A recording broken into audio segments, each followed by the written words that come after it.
project that I'm working on today on the Jeep. Gonna be adding some protection to my oil pan. This is an oil pan skid that Evo makes. Forget exactly how thick the metal is, but I ordered it because it was thicker than all of the other oil pan skids that I looked up online. The welds are pretty nice. It's pretty heavy. The box, they do not give you any instructions. I mean, it is pretty village idiot proof to install. The only reason why I would have liked instructions is just so that I would not have to go online and figure out what the torque specs are for the oil pan after I throw the skid on. It came with a cool little sticker and whatever. Okay, so obviously the oil pan is down over there. My PSC kind of leaked a little bit on the sand, so I had a little problem. But that was a super quick fix, not before I made a huge mess. So I'm probably going to degrease that a little bit. But the first step of changing or putting the oil pan skid on is obviously draining the oil. After we drain the oil, we're going to remove all the bolts around that oil pan and go from there. So first things first, we're going to drain it. Adding the oil pan skids to my Jeep. Another cool thing happened. Got a package in the mail right there. While installing my PSC kit, I had a buddy helping me, and he had, I don't know what it was probably the 1/4 inch battery powered wrench. And man, dude, this thing like gets into anything inside the engine bay, you name it, wherever a wrench can go. I mean, this thing will pretty much fit there too. So I decided that I wanted to buy one. I looked up on HomeDepot.com because I have a ton of Milwaukee stuff. This got the 1/2 inch. This thing's freaking insane. Take the lug nuts off, torque down to like, I think to like 1100 foot-pounds. Obviously a bunch of other junk. But yeah, I went online to see.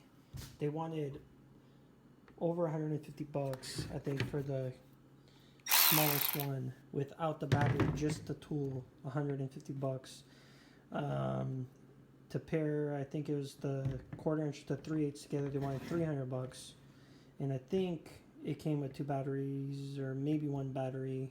I think it was 1 battery and a charger. They wanted 300 and some bucks or 300 bucks. So I was like, dude, I'm gonna check out Craig's. Hit up Craig's, found nothing. Went on Facebook Marketplace. This guy out in Washington was actually selling the set. Long story short, I was able to bundle all 3 of them together for a pretty dang good price. So I'm super happy with this. Came with the 1/4 inch, 3/8, and 1/2 inch with batteries. So that's pretty baller. So in case anybody's wondering, it's 13 millimeter. So this oil change is a little overdue. I like changing my oil like every 3,500 miles. I'm like at 4,500. So it's not going to be the prettiest oil. So while the oil dribbles to a stop, I looked it up. This is a 1/4 inch steel. So it's pretty dang beefy and heavy. Apparently for the oil pan, they are all 10 millimeter bolts all around it. Gonna be removing each and every bolt. Careful not to bump the oil pan or whatever. Obviously you don't want the seal to break. And then you're gonna grab 1 10 mil from the front, 1 10 mil from the back, pop the skid over this and quickly tighten those two with your hand as far as you can. And at that point, just thread in all the rest. And the torque spec apparently is 85 inch-pounds. Going to be going in a crisscross. Obviously, after you do that, you're going to add oil back to the Jeep. You know, that would probably be a good idea before I started this video. But a lot of you guys are going to frown upon this, but I'm going to take that 1/4 inch wireless ratchet that I just got. I know it's kind of like an impact, but it's my Jeep and I don't care. So I'm gonna use those wireless ones. Just be careful about the whole entire thing. I don't think this is gonna get knocked off, but either way, I'm gonna use an actual inch-pound torque wrench, torque everything down. If I notice any leaks or anything like that, I'm obviously gonna take everything apart and fix it. It's part of the fun, guys. Just dying. I think I need a break.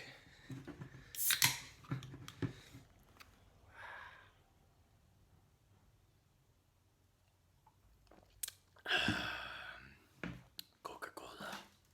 This just makes the process so much faster. Throw it on there. And it drops right off. But I'm filming at the same time, so it makes it a little tough. They're all the same length, every single bolt. Like I said before, I already broke the tension on each one, so it's not like I'm sitting over there trying to break the tightness with the wireless gun, wireless ratchet, or something like that. So I'm not torquing on it or whatever. Pretty dang simple at this point. But yeah, there's a couple more bolts left to do. Okay, so we got all the bolts out. You obviously don't want to mess with it, but it's staying on there all by itself. That RTV is sure holding it in place. So I removed a total of, let's see here, 14, 16 bolts, and they're 10 mil. So before I go any further, just gonna hand tighten this in place. I am using a Mopar replacement oil filter. You might ask, why Mopar, guys? Well, let me tell you. The O'Reilly's I was at, or where was I? A while ago when I bought this, was having, I mean, heck, these things are freaking cheaper than the other ones. And it's OEM, so why not? Plus, I change my oil so often. Really doesn't matter. So I'm going to do, dab a little bit of the oil. People say, throw it onto this little O-ring. And then I am gonna tighten that pup back in there.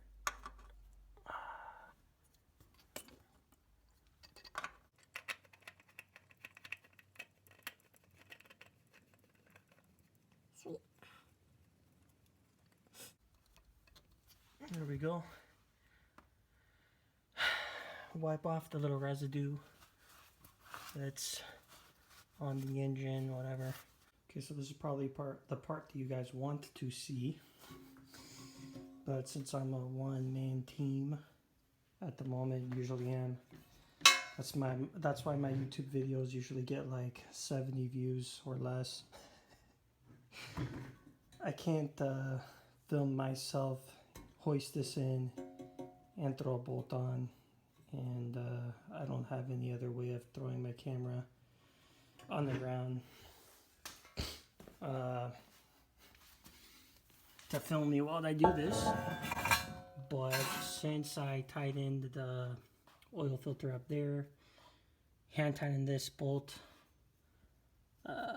right there, no more leakage, got rid of that stupid tray. I really should have backed the Jeep up a couple inches, would have made life a lot easier. But I am gonna get these bolts nice and ready. And I'm going to try to hoist this pup up and at least get one in the front like they tell you, tight, and then one in the back as well. And then after that I'm just going to go hand tie it all around and then start torquing everything down. This should be fun. This should be a lot of fun. Let's see here. I'll try putting it on my chest, the actual camera, see if I can even pick anything up for you guys. Probably not, but whatever, cares. So nice and neat. Try to jiggle this thing on. There we go. Beautiful.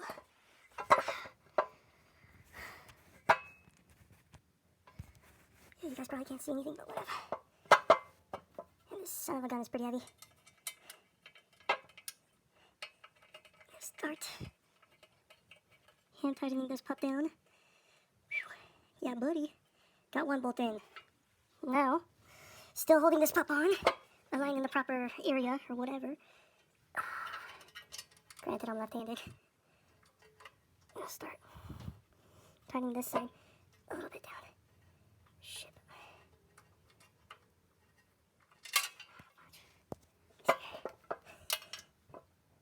Where the heck is that pinhole? It's not wanting to line nice and neat like the first one did. That kind of sucks. Let me try a different hole. Right in the corner. Nice, this one's going. Let's get this pup all the way down so that the pressure is not on the oil pan. It's the actual engine, or whatever the heck, bottom of the engine.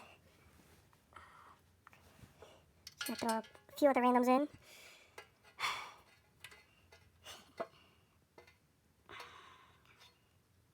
It says to get the rest of them, at least a few threads started, which makes sense. Shiz. Nice. Okay. I got one in all the way. Where did I get that one all the way in? Well, I got it all the way in over here. That one's all the way in. And then this one's all the way in. Now I'm just going to start hand tightening all the other ones down. And then I'm going to bust out my little torque wrench and throw it up to the torque spec. And whatever, go in a crisscross fashion until they are all torqued down beautifully. Man, this thing's pretty sick. You can already see. Looks pretty nice. Let's see. Nice and blurry footage for you guys. Anyways, you guys get the idea. Puzzle. Gotta torque these pups down. So I got my torque wrench set at 85 inch-pounds, which is just over 7 foot-pounds, if you guys are wondering. Got a little extender on there, and we were tightening it. Have to do it with one hand. You guys get the idea. So crisscross method. Keep doing it until as soon as you try turning it, it clicks. If you guys have the click. Torque wrenches like I do. But once this is done, I mean, we're all done. Super simple installation. Right. So I went around in a crisscross manner, fashion, whatever. Torqued each one down to 85 foot-pounds. I mean, foot-pounds and inch-pounds, guys. Don't do foot-pounds or else you're going to truck it all up. By the way, disclaimer, if you follow my directions and you break something, it ain't my fault. But yeah, 85 inch-pounds all the way around. Went from like this bolt to this bolt, this bolt, whatever, you know, kind of kept going back and forth. If you really want to be proactive, you can remove these bolts and this little shroud or whatever. This is, by the way, the manual transmission. This drops out of the way and you can get to these bolts super easy. I had a couple extensions and whatever. I made it work so that I could get in there and get a proper torque. You're gonna have a heck of a time trying to, not this one, this guy right here, to get it torqued properly. The one on the other corner, and actually, yeah, this corner is gonna be difficult too. The other corner, you can get a torque on there very easy. Anyways, tightened my drain bolt back. Also got this filter tight. Now it's just time to add some oil and ready to go, dude. This is pretty dang nice. I'm pretty happy with it. Let's throw the oil in. Hopefully it won't leak. We're gonna throw in 6 quarts of oil and call it a day. Everything was torqued, tightened. Same with the oil fill. I mean, not oil fill, drain plug, all that good stuff.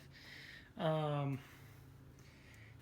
mean, it looks pretty dang nice, I'm not gonna lie. And I like this design. Some people are like, hey, why don't you do the full-on skid plate, the engine skid plate, whatever, blah, blah, blah.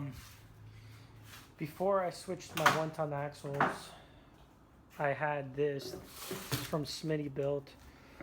Super heavy. One thing that I did not like is that the front hangers connect to the bottom of the engine mounts. I mean, it was fine. It worked out great. The only thing that sucked, though, about this, I'm sure you won't have trouble on, like, the Dana 44s, Rubicon axles, Dana 30, whatever. But with the 1-ton axles, the diff is a lot bigger than on the 30 and the 44. So I'd be wheeling and I'd keep on clipping this end or something, you know.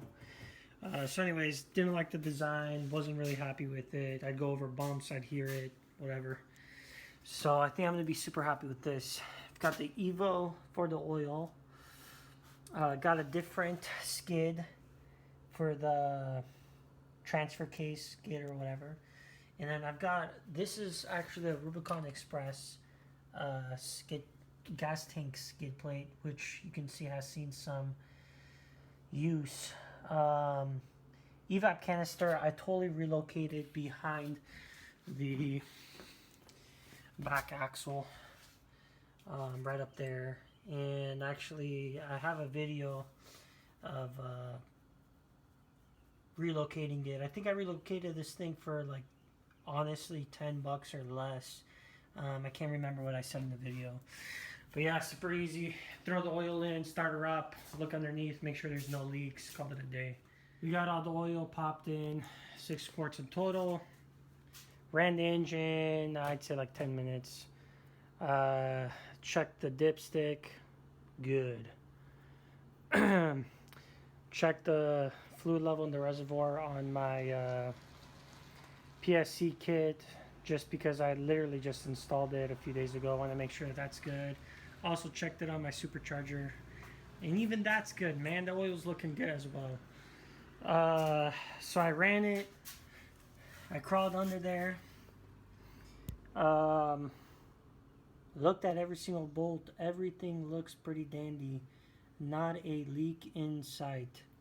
So that's a positive. That's pretty much. I got a couple other videos coming up. I didn't really film too much installing my PSC kit, but whatever I have, I'm gonna throw up, whatever. It is pretty nice. I installed the big bore steering kit. It's their newest kit, designed for 40-inch tires and up. It was a pretty nice kit. All the connections were already on the hoses for the most part. It was pretty Village Idiot proof. Had a little bit of cutting. This line from my reservoir was too short. So what ended up happening, my buddy, after doing some vehicle inspections on his way home, he got a hose that was a lot longer. And it was hecka cheap. So I made sure to have enough extra hose of basically everything, just in case anything ever bursts on the trail or something. I'll have a replacement. So that video is coming up. I got a little video of me installing my Clayton off-road rear long arm kit. If you guys follow me on Instagram, you'll know that I busted up my Y-Link rough country kit more than once. So I was like, man, it's about time. I gotta move up to some good quality. So separate arms. This is a 2x2 square tubing. This stuff is some heavy duty stuff. Whatever, that was pretty fun installing. Pretty Village Idiot proof as well. In fact, I didn't even get instructions with the thing, so I thought that was kind of funny. See what else I got coming. I think that is about it, to be totally honest with you guys. I'm working with a guy that owns a metal shop, and we are actually working on getting my bracketry cut out for these RI struts. So I was able to get the SolidWorks files from the guys that designed the brackets to start with. My brother-in-law is an engineer.